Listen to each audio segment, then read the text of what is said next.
Bah, est-ce que c'est vrai ou pas? Moi, je sais pas, tu vois, j'en sais rien, mais ce truc-là de est-ce qu'un jour AI prendra le dessus et nous filmera tous? Bon, à voir. Donc, qui est un premier flip, mais qui est en vrai un flip ultra mass market, tu vois. Et je crois que les gens sont là-dedans, hein. Et je crois que les gens sont complètement cons.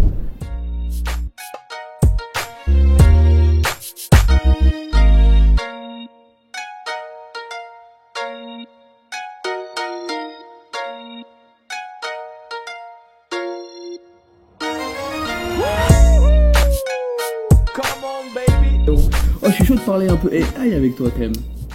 Bah vas-y. Là, on va voir. Moi, tu sais, moi, j'ai investi dans des startups. Ouais. J'ai investi dans une quarantaine de boîtes. Enfin, un peu plus que 40. Et j'ai encore aucune boîte en AI. J'ai à peu près... C'est quoi alors? Web3? moi, Ouais. alors moi, SaaS? j'ai des startups. Ouais, j'ai beaucoup de SaaS. J'ai des startups un peu de partout, tu vois. Ok. Mais aucune boîte en AI. La Smart Et là, Money, c'est AI en ce moment. Et là, il n'y a plus le choix, tu vois. Ah, Si tu veux aller chercher du rendement, moi, je pense qu'il va falloir faire l'AI. Donc, on va voir le prochain batch à YC. Parce que je pense qu'il va être full AI. Et ça arrive que dans un mois et des boîtes. Je sais pas quand tu sors le podcast, mais au moment où on tourne, c'est dans pas très longtemps. Et on va Il va voir falloir être bien assis à la table. Hein. Parce que là, ça va presque être une reverse au poker. C'est grave. Mais là, il va falloir accepter des valos, à mon avis. Ça va être flippant. On n'est pas prêt. Mais je pense qu'il y aura une grosse bataille. Je pense que ça va être stylé. Et je pense que sur l'invest, sur ces sujets-là, il va y avoir des coups gagnants à faire, tu vois. Elle est où la plus-value à choper? Est-ce que la plus-value, c'est genre dev de l'AI pur et dur? Ou est-ce que la plus-value, c'est choper de l'AI existante, genre en API, et les foutre au service de trucs plus stylés? Je sais pas, tu veux gagner combien? Plus possible, mec. Bah, dev une AI. Ouais. Si tu veux gagner de façon beaucoup moins risquée, Et beaucoup plus d'argent. simple, c'est l'autre solution. Ah ouais. C'est juste où est ton bison, tu vois. Si tu veux devenir milliardaire, je te déconseille la deuxième solution, je pense. On va voir, hein. Surtout dans l'ère dans laquelle on est, tu vois. Ouais, parce que tout le monde copie tout le monde, ça va ultra vite à reproduire. Voilà. Faut être à la base du truc. Voilà.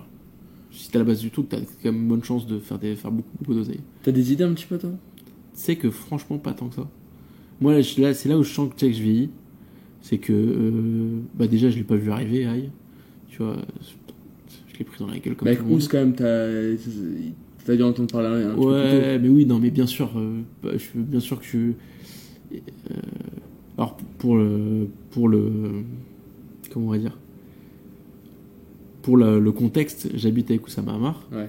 Donc, j'entends parler des AI toute la journée depuis un an. Et depuis un moment, moi, il me fascine avec ça. Je l'ai pas vu arriver. Tout de même. Franchement, je l'ai pas vu arriver. Parce qu'il y a plein de trucs, on parle de plein de trucs qui arrivent jamais, tu vois. Et moi, j'étais pas un énorme believer, j'étais pas hyper convaincu du truc, quoi. Et je l'ai pris dans la gueule comme tout le monde. Et je pense que, enfin, là, en l'occurrence, je pense que c'est ChatGPT qui a. Tu prends Dali, mid-journée, ChatGPT, ça a mis la claque à tout le monde. En gros, t'as le trio gagnant, quoi. Voilà. Et donc là, ça va être. Là, je suis dans un taf, tu vois, de me replonger dans tout le truc, comprendre les fondamentaux, essayer d'aller chercher ce qu'il y a derrière, qu'est-ce que c'est avec le move, comment sont structurés les deals avec ces boîtes. Parce que le deal qu'est en train de faire OpenAI avec Microsoft, je pense qu'il est assez particulier et que ça va avoir un impact assez important sur l'écosystème, tu vois.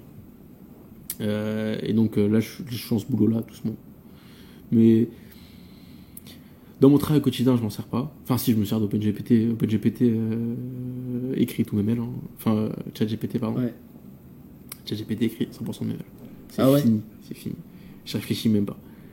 J'ai un mail à écrire, compose l'email, je lui dis ce qu'il faut faire et il le fait. Et parfois, tu vois, j'ai à peine besoin de relire, tu vois. Ah, ton taux de réussite, c'est 10 sur 10? Ouais, enfin, de toute façon, après, c'est pas des mails extrêmement compliqués. Avec le système de prompt que j'ai maintenant, tu vois, que je travaillais et tout, ouais, franchement, c'est. Je dis rajoute un truc, change une formulation, exagère ça, exagère ci, mais c'est quasiment rien à toucher, tu vois. Donc ça je m'en sers tous les jours, mais dans mon cœur business, pour le moment, il n'y a rien. On verra, peut-être qu'il y aura des trucs qui vont arriver, mais je pense que c'est encore assez jeune. On va voir. Mais c'est ça qui est à la fois flippant et à la fois excitant, c'est qu'on est au tout début, et c'est déjà un bordel monstrueux. Et je crois que c'est une des premières fois, tu sais, c'est un peu l'histoire du gamin qui crie au loup toute la journée, tu vois. Il crie au loup, puis bon, au final, tu finis par plus le croire et il se fait bouffer. Et en gros, je crois que on nous a raconté tellement de... C'est avec tout. L'e-com, les formations, les NFT, la crypto. Ouais. Il y a toujours un moment où c'est retombé. Mais est-ce qu'on n'a pas un peu trouvé le truc où en fait, vas-y, ben, peut-être que les arbres poussent jusqu'au ciel, tu vois. Mais tout dépend du marché. Possible. Franchement, parfois dans ces moments-là, j'aimerais bien avoir une boule de cristal, tu sais. Putain. On regarde, on voit. Tu vois, et par exemple, crypto, c'est un marché, je l'ai pris beaucoup plus tôt, tu vois. Ouais. Et crypto, si tu prends, ça me fait penser à ça. Je suis rentré dedans, j'étais hyper optimiste. Très tôt, j'ai fait des trucs.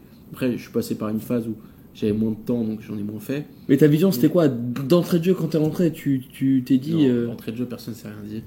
Les gens qui te disent, moi. Ils n'existent pas, ces mecs. Non, je sais pas quelle année, j'ai vu le truc et je me suis dit, go, bah, soit ils sont milliardaires, soit c'est pas, Ouais, c'est pas vrai. c'est clair. En général, ils sont milliardaires, ils parlent pas, tu vois. Ouais, ils parlent pas à toi. mais ouais, non, moi je peux te dire un truc, j'ai revendu des bitcoins, je crois $12. J'ai revendu 6 bitcoins entiers, donc ça m'a fait $72. Et frère, j'ai l'impression d'avoir fait l'affaire du siècle. Ah ouais. Bah, c'est truc que j'ai vu gratos. J'avais fait un vieux truc en ligne, mec m'avait payé 6 bitcoins. J'ai revendu, j'étais là, putain. Tu dis, yes, il y a un connard qui a acheté. Mais bien sûr, faut bien imaginer à ce moment-là, quand le bitcoin il vaut pas grand chose, et qu'en plus les cours, tu vois, parce que là c'est un marché financier. Bien sûr. Avant c'était du gré à gré, tu faisais payer, t'échangeais ça sur des forums pourris, c'est ça comme ça que j'ai fait, tu Il n'y vois. avait pas de volume, c'était terrible. Et rien. Et au moment où tu revends 6 bitcoins, tu te dis putain, le coup, 72 balles. Waouh. T'es comme un ouf. Genre, je leur ferai demain, tu vois, bien sûr. Bien et sûr. en plus, le risque que ce truc-là n'arrive jamais, que ça s'effondre, était tellement grand Évidemment. que ça valait pas le coup de le garder, tu vois. Bien sûr. Je pense, pour moi. Il y a, ouais, non, mais enfin, de base, t'as tellement de monde dans lequel ce truc-là s'effondre et au final fait jamais une thune qu'évidemment que ça ait du sens. Bien sûr. Le truc que j'avais pas vu, c'est que tous les bandits de ce monde allaient se mettre sur Bitcoin. Et ça j'aurais dû voir venir, mais si je l'avais vu venir, tu vois, j'aurais acheté plus de Bitcoin. Je suis à regarder. Ouais, c'est clair. Mais non, mais allez, donc tu vois, c'est des vagues que j'ai pris plus tôt, les high pas du tout. Et donc là, je suis comme les vieux, je fais une remise à niveau, tu vois. Ouais, je sais pas, tu sais, parce que je crois que c'est pas maintenant les boîtes qui... Là, ouais, évidemment, là, il faut renflouer la trésor pour l'Open de YC, parce qu'il va falloir envoyer avec les deux mains, tu vois. Mais tout le monde est chaud, enfin, en tout cas, dans la niche des mecs qui investissent, il y a beaucoup de gens qui sont chauds pour ça. J'attends ça de pied ferme, tu vois. Ah bah, ça va être chaud, là. Là, franchement, je pense que ça va être la guerre. Parce que déjà, YC, en temps normal, c'est la guerre. Mais là... Et là, ça fait déjà 1 an que toute la smart money part dans les AI. Mais sauf que tu vois, c'est ouf parce que ça fait 1 an que smart money c'est Web3 et AI alors que c'était pas mass market. Par NFT ou vite fait. Parce qu'en vrai, nous, dans notre vision, comme on fait que ça toute la journée, on a l'impression que ça a été ultra médiatisé. Mais en France, tu vas dans la rue, tu demandes à 100 personnes c'est quoi une NFT, t'en as peut-être 5 qui disent ouais, vite fait, les singes, t'as gagné. Les singes. Mais donc au final, non, c'est que nous on est biaisé par bien sûr que dans le contexte. Bien sûr, tu vois. Mais par contre, là, et donc je me dis, c'était pas mass market AI, Smart Money était déjà dedans. Là, c'est parti hype de ouf, ChatGPT. Et puis je vois pas ce qui peut arrêter, tu vois.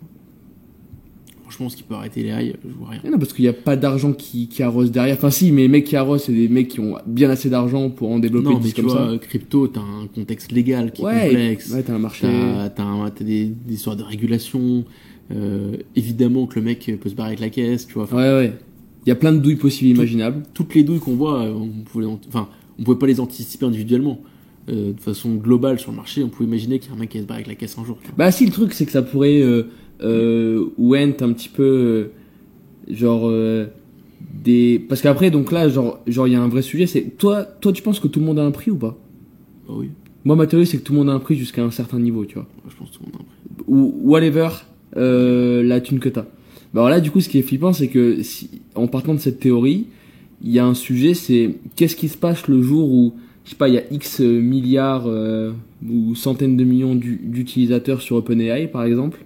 et que t'as des très gros gouvernements ou X ou associations qui commencent à vouloir arroser pour que, tu vois, les messages qu'on reçoive soient un petit peu orientés à gauche ou à droite ou tel genre de truc. C'est tout l'enjeu, c'est tout le problème qu'on va avoir avec les C'est le seul flip. Mais de toute façon, l'internet il est de plus en plus fermé. Hein. L'internet il est pas de plus en plus ouvert. Il y a de plus en plus de contrôle, il y a de plus en plus de trucs. Et la première étape, c'est ton téléphone. C'est clair. Parce que quand tu regardes la météo, tu regardes toujours la même source. Tu regardes l'application Weather sur iPhone. Avant, il y a encore 10 ans, t'avais 15 sources que tu pouvais consulter. Là, et tu pouvais créer une médiane, tu vois. Puis tu réfléchis même pas en fait. Ouais. Là, tu sais même pas d'où elle vient. Quelle est la source de l'application Comme Weather. quoi, je suis le premier connard à dire qu'il faut avoir de l'esprit critique. Et moi, je me laisse enrhumer tous les jours par un weather qui souvent les. Tu vois. Bon, c'est bon ça. Le fait est que ça tombe quand même souvent juste. Tu vois. Et ça ferme, tu vois. Et en fait, peut-être qu'il y a plein, je pense, de trucs météo qui sont plus précis que ça, machin. Bien sûr. Mais l'information, elle te vient que plus que d'une seule source. Et la facilité. Voilà, c'est parce que c'est un clip d'app, tu vois. Est-ce que tu vas avoir la même chose sur les AI? Évidemment. Et évidemment que c'est de plus en plus fermé et que c'est de plus en plus facile de contrôler l'information. Je suis pas un complotiste, je pense que le monde va bien se passer, tu vois. Mais ça, c'est sûr que c'est une dérive, mais la dérive, elle ne date pas de l'AI.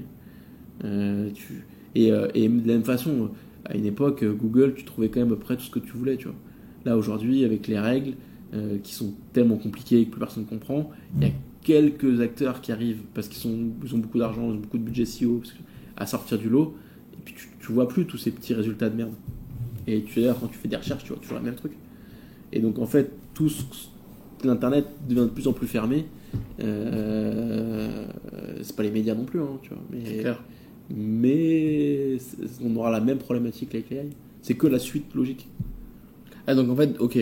Donc t'as deux sujets. T'as un sujet, bah est-ce que c'est vrai ou pas? Moi, je sais pas, tu vois, j'en sais rien, mais ce truc-là de est-ce qu'un jour AI prendra le dessus et nous filmera tous? Bon, à voir. Donc qui est un premier flip, mais qui est en vrai un flip ultra mass market, tu vois. Parce que si tu demandes, je crois que les gens sont là-dedans. Hein. Mais je crois que les gens sont complètement cons. Ouais. Mais genre est-ce que t'as vu l'histoire de... Il y a une photo qui a tourné là, de ChatGPT où tu lui demandes ce qui est plus rare entre un œuf de vache et un œuf de poule. Et ChatGPT te répond que c'est l'œuf de vache. Parce qu'en fait, c'est une question fermée. Il a le choix entre deux options. Bah, Ouais. il en prend une des deux. Ouais. Parce que il est pas doué de logique. C'est un moteur sémantique. Non, mais moi en plus, je trouve que sa réponse avait pas. Alors oui, évidemment, l'œuf de vache n'existe pas. Mais je trouve que c'est pas dénué de sens en réalité de dire en plus, mec, l'œuf de vache par définition est le plus rare comme il est pas là. Tu vois. Et T'as le mec, ils sont partis comme des oufs là-dessus. comme des oufs. J'ai pas vu ça. Comme des oufs. Twitter s'est enflammé. Bah, Reddit s'est enflammé, Twitter est parti à feu, à 100. Mais en fait, si l'état de la technologie, c'est que avec toute l'information que OpenAI a mis dans ChatGPT, on n'arrive pas encore à savoir qu'un œuf de vache, ça n'existe pas. Il y a encore de la marge. Encore un peu. Alors oui, c'est exponentiel. Oui, on va mettre de plus en plus de data points. Oui, les bases vont être de plus en plus grosses. Oui, les moteurs vont être train ou les machins. En fait, ça va. Et puis en plus, c'est un choix. Hein. Tu sais, t'as le choix. Hein. À la fin de la journée, si tu penses que les AI ça te va pas et que ça va bouffer le monde et que ça va te tuer, t'as le choix de plus te connecter sur Internet. Ouais, bien sûr. Sauf que le nombre de personnes qui le feront, personne, tu vois. Bah, je sais pas. Dans un pays où les gens ils se révoltent vite. Toi, tu penses qu'il y a. La France, c'est un pays où les gens se révoltent vite. Je suis pas sûr qu'ils se révoltent pas si jamais il y a un truc comme ça qui arrive, tu vois. Et toi, tu penses que ouais, ça serait bon ça. C'est incroyable. Qui en gros une partie de la population que ça rend comme des oufs en mode non, nous on a vraiment peur et qui du jour au lendemain se connectent plus et vivre et du coup en vrai vivent complètement coupés du monde, tu vois. Ça c'est un truc que je pense qu'il y a peu de gens qui comprennent. C'est que la technologie tu peux débrancher. À Ouais. un moment ça va trop loin, t'arrêtes. Bien sûr. Personne t'empêche de vivre dans une ville ultra connectée, tu peux te foutre même sans aller au fin fond de la forêt en vrai, tu vois. Tu peux vivre chez toi dans ton bled tranquille. Tu débranches, ça va, si t'as pas envie. Mais ça qu'on est tellement matrixé. Et qu'est-ce que ça va faire Qu'est-ce qu'il va faire là Elle va venir chez toi. Ouais, il toque à ta porte et you have to use it, man. Tu vois. Personne veut dire ça. Donc moi je suis pas du tout dans le truc parce que déjà je pense que ça va prendre beaucoup de temps, ça va être long, que les usages vont arriver, que là on sait pas encore trop exactement ce que ça fait, mais qu'on va commencer à arriver à trouver des trucs cool. et que dans le pire des cas, arrêtera, tu vois. C'est clair. Et il y en a plein, je suis sûr qu'il y a plein de technos qui allaient se barrer en couille et que les gens ont juste décidé d'arrêter d'utiliser. Ouais. Ouais, je suis sûr. Juste on n'est pas au courant, quoi. Bah oui. Parce que c'est pas les. Parce que c'est des gros. oublis de l'histoire, tu vois. Et sur certains sujets, on se rend compte que, en fait, tu peux avoir des machines qui valent 150 000 euros. Bah, moi, j'ai 3 mecs bien traînés, ils font mieux que la machine. Et systématiquement, tu vois. Et en fait, nous, on a fait le choix, tu vois. On s'est dit, est-ce qu'on prend 3 mecs ou est-ce qu'on prend une machine? Et c'est même pas un choix financier, c'est juste que les 3 mecs font le boulot mieux que la machine. Et j'ai débranché, tu vois. J'ai dit au mec, les tests sont pas concluants, viens récupérer ta merguez. Mais non. Bah si. Et en fait, c'est pareil pour tout, tu vois. Il y a un moment où je pense qu'il y a plein de métiers qui vont être remplacés par les AI. Puis il y a des métiers où on va se rendre compte que, en fait, l'AI, il est incompétent sur ce sujet, pas encore compétent plutôt, et puis qu'on va prendre des mecs parce qu'ils le font beaucoup mieux. Mais là, c'est ouf parce que tu vois, on parle quand même d'un sujet qui est très technique, tu vois. Enfin, tu vois, là par exemple, avec Roger, lui, ce qu'il me disait, mec, je crois qu'on se rend pas compte de. Il était vraiment ultra hype et ultra optimiste sur AI. Et il m'a dit, je crois qu'on se rend pas compte, mais même des métiers comme le mien, je crois qu'il y a un monde dans lequel, alors pas demain, tu vois. Après, demain, ça veut dire quoi? C'est à l'échelle d'une vie, demain, ça peut être dans un an, tu vois, ou dans 10 ans. Il me disait, on se rend pas compte, mais je crois qu'il y a même des métiers comme le mien, qui sont quand même des métiers ultra humains, où il faut de l'empathie, il faut comprendre les gens, qui pourront être remplacés par AI, tu vois. Et je crois que la vente, moi, tu sais, j'ai fait une conf parce que je suis passionné de ces trucs-là. Du coup, je discutais avec mes sales, ils me disaient, mais moi, mec, tu sais quoi, c'est bien parce que nous, on sera jamais remplacés, etc. Je leur disais, mais les gars, vous vous rendez pas compte, il y aura deepfake. En fait, si tu mets deepfake, tu mets ChatGPT et tu mets une bonne AI de voice entre les deux qui fait les choses comme il faut, pour pas qu'il y ait des bugs qui sont actuellement. Mec, je suis désolé, mais t'es pas loin d'être remplacé, mon pote. Hein, tu vois ce que je veux dire? Il manque pas grand chose. Hein. Mais ça, c'est un problème des sales. Ils se rendent pas compte que ils peuvent être irritants, ils peuvent gonfler le client, ils peuvent dire le truc de trop. Bien sûr. Y a rien de tellement pire pas contrôlable, un sales. Il y a rien de pire qu'un sales, c'est qui veut faire de l'humour et qui vexe son prospect à la mort. Dès la première phrase. Bah ouais, de toute façon, c'est toujours la première phrase. Pour briser la glace. Et le pire, c'est que c'est toujours quand t'as un senior et un junior, et t'as le junior qui essaie de dire une phrase, il tombe à côté avec tout le monde. C'est gagné à 100%, ça. Mais ça, c'est terrible. Mais, et donc, ça, l'intelligence artificielle, il y a peu de chances qu'il te vexe. C'est clair. Ça tourne dans les clous. Donc peut-être que t'auras. En fait, peut-être que la courbe sera que t'auras moins de closing oufissime, mais en vrai, ça c'est ouf parce que moi, par exemple, tu vois, j'ai des sales qu'à la fin de la. Alors ça, j'ai jamais compris. Qu'à la fin de leur journée, ils aient closé, je sais pas, 10 000 euros ou 50 000 euros. Je me suis rendu compte que c'était pas tellement ça. Alors pourtant, ils sont censés avoir plus de dopamine. C'est pas tellement ça qui les rendait heureux, mais c'était la qualité de leur call. Alors ça, c'est une découverte qui était dingue. En gros, pour beaucoup, dans leur tête, s'ils font un call où ils ont senti qu'ils avaient le dessus comme des oufs, ça les rendra beaucoup plus heureux que de savoir est-ce que oui ou non, ils ont closé. Et là, ça leur donne une vraie longueur de retard. Parce que AI, la question, c'est oui, t'as encaissé, non, t'as pas encaissé. Donc si tu veux, le delta, il est bien plus faible. Et les taux de conversion seront méchants. Quoi. Mais ça, c'est ouf que tu dis ça. J'y avais jamais pensé. Et en fait, c'est vrai dans plein de trucs. Mais après, c'est ces sujets où en fait, les gens ils ont de l'ego, tu vois. Ouais. Sauf au début, je crois qu'au début, les mecs. Après, tu vois, mais je veux dire, même moi, quand t'as pas de blé, ton cerveau pense qu'au blé, tu vois. C'est Maslow, hein, tu vois. Tu vois, bien sûr. Donc, dès que t'envoies dedans, bam, t'as thune, tu peux manger, tu peux te nourrir, tu peux habiter où tu veux, tu peux commencer à voyager, etc. Mais quand ça devient accumuler pour accumuler, en fait, ton vrai sujet, c'est ce que t'as kiffé ta journée ou pas, tu vois. Et tu reviens aux basics de est-ce que je suis heureux quand je me couche le soir. Et du coup, ces mecs-là qui gagnent plus d'argent chez moi, c'est plus en mode est-ce que j'ai fait des trucs qui me tiennent à cœur, est-ce que les projets m'ont fait kiffer. Et donc là, je me dis, les gars, vous vous rendez pas compte à quel point vous devenez vulnérable vis-à-vis d'une AI. Parce qu'elle a pas cette fluctuation morale, tu vois. Et c'est en fait, écoute, 0, j'ai pas closé, 1, j'ai closé. Voilà.